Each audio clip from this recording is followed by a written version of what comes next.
Europe की economy है 18 trillion dollar और इंडिया की है 3.7 ट्रिलियन डॉलर। इन दोनों में एक मेगा डील होने वाली है जिसे हम बोल रहे हैं India EU FTA, free trade agreement. सवाल है इस पे एक ये कि इंडिया इससे सुपर पावर बनेगा या फिर एक मार्केट बन के रह जाएगा।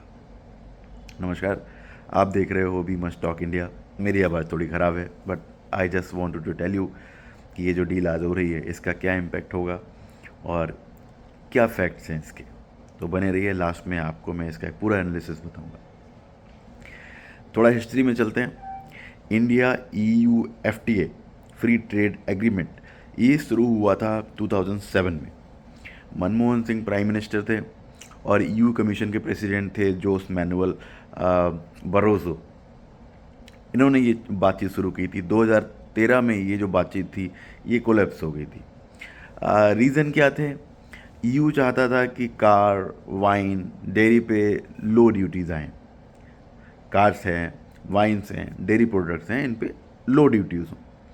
इंडिया चाहता था IT प्रोफेशनल के लिए इजी वीज़ा अवेलेबल हो यूरोप में। डेटा प्रोटेक्शन और IPR पे भी बहुत ज़्यादा क्लैश हुआ था। तो इतनी सब चीज़ों के बाद रिज़ल्ट क्या आया कि 6 साल की बातचीत हुई, डील हुई, बहुत कुछ हुआ, बट बेसिकली कुछ नतीजा नहीं निकला, हो नहीं पाई वो वहाँ पे। अब प्रेजेंट की बात करते हैं। अब क्यों ज़रूरी हो गया ये? देखो, दुनिया बदल चुकी है। चाइना क्या चाहता है कि EU से उसके रिलेशन अच्छे रहें, जो कि अभी नहीं है। EU से रिलेशन उसके बहुत ही ज़्यादा ख़राब हैं इस समय। रशिया यूक्रेन वॉर चल रहा है। रेड सी में आप सुन ही रहे होगे न्यूज़, डेली का कुछ ना कुछ क्राइसिस चल रहा है। सबसे ज़्यादा मारपीट वहीं चल रही है। EU ओपनली बोल चुका है कि want the D risk from China. अच्छा, ये डी रिस्क का मतलब क्या है? जो अभी जो हमारे यहाँ चीफ गेस्ट आए हुए थे, ये आए हुए हैं रिपब्लिक डे पे, Ursula von der Leyen president हैं ये यूरोपियन कमीशन की। और इंडिया देखा जाए अगर ग्लोबल फ्रंट पे तो एक फास्ट ग्रोइंग मेजर इकोनॉमी है इस समय। मैन्युफैक्चरिंग पुश है, बहुत सारी PLI स्कीम्स चल रही हैं। IT प्लस फार्मा इसमें अगर कोई डोमिनेट कर रहा है तो वो इंडिया कर रहा है। इसलिए 2022 में ये FTA टॉक फिर से शुरू हुई यूरोप के साथ। अभी ये उस समय शुरू हुई तो आप देखो अभी हम 2026 में आ गए, फिर भी इतना टाइम इसमें लग गया, क्योंकि इस तरह की चीज़ें टाइम लेती हैं। इस तरह के नेगोशिएशन बहुत ज़्यादा टाइम लेते हैं। अच्छा, इसमें कुछ नंबर्स की बात कर लेते हैं। जैसे इंडिया EU 2023 की बात करें तो उस समय 124 आई थिंक 124 बिलियन डॉलर, नहीं, 124 billion euro, that means 135 billion dollar 2023 की बात करें तो ये नंबर्स रहे थे। EU का इंडिया का लार्जेस्ट ट्रेडिंग पार्टनर बनने का एक अप्रोच था। इंडिया EU का 9th लार्जेस्ट पार्टनर बन सकता है। अच्छा, FTA के बाद की प्रोजेक्शंस क्या होंगी? FTA की बात की प्रोजेक्शन करें तो जो टोटल है वैल्यू की बात करूँ मैं, that can cross 200 billion euro 2030 तक।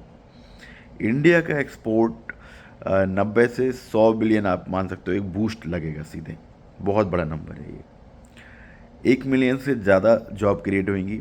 ये कहाँ होंगी? टेक्सटाइल में हो सकती हैं, फार्मा में हो सकती हैं, एंड ऑटो एंसिलरीज में हो सकती हैं। ऑटो एंसिलरीज मतलब ऑटो पार्ट्स में हो सकती हैं। कौन जीतेगा, कौन पिछड़ेगा, ये इस बारे में फ़िलहाल है नहीं।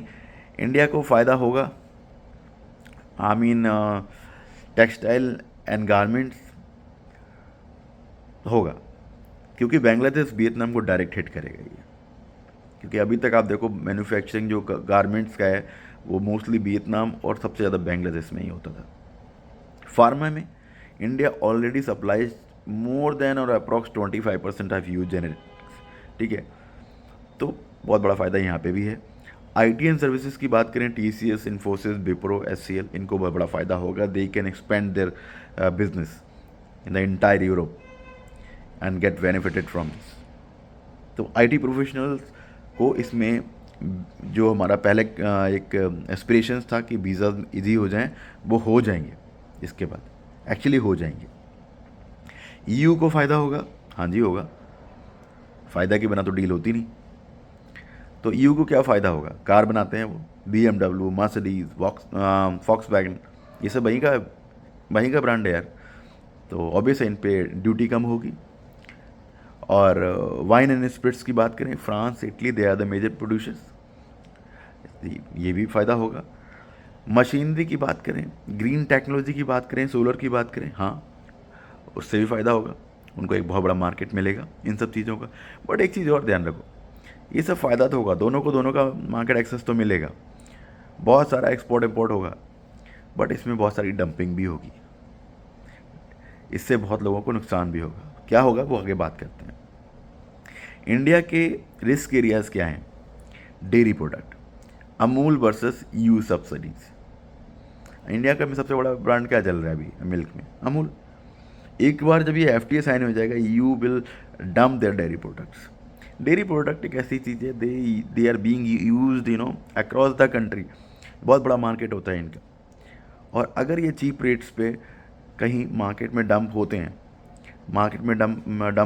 मार्केट में या फॉर्मली इंट्रोड्यूस होते हैं, तो ऑब्वियस है पब्लिक को ऑप्शंस मिलेंगे, और ऑप्शंस मिलेंगे। एंड अगर आप एफएसएसआई की बात करो इंडिया में, या फिर और जो अथॉरिटी आपकी यूरोप में है, and they are much better than this, तो people will prefer their product.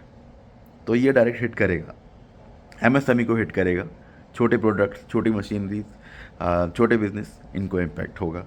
Agriculture पे प्रेशर आएगा, obviously machinery and seeds and everything that get imported and export, lot of import and export होगा, ठीक है। तो वहाँ से जो चीज़ें यहाँ आएंगी उसमें ये चीज़ें शामिल होंगी, एग्रीकल्चर प्रोडक्ट भी शामिल होंगे, तो उस केस में उसको भी हिट होगा। अच्छा, ग्लोबल पावर शिफ्ट की बात करें इस पूरे डील के बाद, क्योंकि इसको बोला जा रहा है कि मदर ऑफ ऑल डील्स, तो क्या कोई पावर शिफ्ट होने वाला है? इसका अंदाज़ा लगा सकते हैं। आई मीन इस डील का सिग्नल सिर्फ ट्रेड का नहीं है, आप देखो पावर का भी है। अभी आप देखो कितना इश्यूज चल रहा था यूएस के साथ, चाइना के साथ, लेकिन जैसे ही ये ट्रेड डील की बात शुरू हुई, जैसे ही यूरोपियन यूनियन ने कंसीडर किया इंडिया को and they started talking positively, Trump ने अपना रुख बदला है इंडिया की तरफ। You can see in the news. China का ईयू के साथ ट्रेड है 850 बिलियन यूरो का, पर ईयू चाहता है सिंगल कंट्री डिपेंडेंस ना रहे। चाइना एक बहुत बड़ा मार्केट है, भाई इंडिया भी उससे कम बड़ा मार्केट नहीं है, तो उसको हमेशा भाई हर किसी को एक ऑप्शन चाहिए होता है। तो ईयू भी यही चाहता है कि भाई सिंगल कंट्री पे हम डिपेंडेंट ना रहें, हमारे पास एक दूसरा मार्केट भी हो इस तरह का। इंडिया ईयू एफटीए का मतलब हो गया कि चाइना की मैन्युफैक्चरिंग जो डोमिनेंस है उस पर डेंट लगेगा, वो कम हो जाएगी। India as China plus one strategy का एक बिगेस्ट विनर बन जाएगा यहाँ पे। ऑब्वियस है मार्केट बड़ा है। यूएस ऑलरेडी बोल चुका है कि इंडिया इज़ ए की स्ट्रेटजिक इकोनॉमिक पार्टनर, अब बोल रहे हैं, पहले भी बोलते थे। कांग्रेस तो उनका जो यूएस कांग्रेस है वो ऑलरेडी बोलता है इस चीज़ को।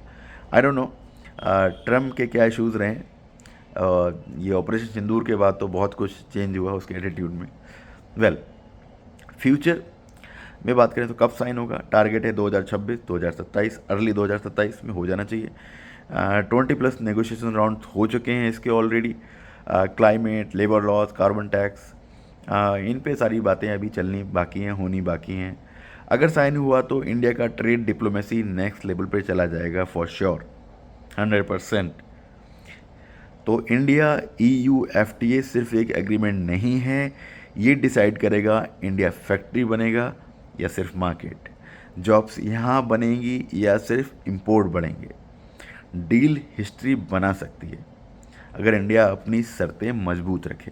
देखते हैं कैसे नेगोशिएशन करते हैं, कैसे आगे बढ़ते हैं, कैसे बात होती है।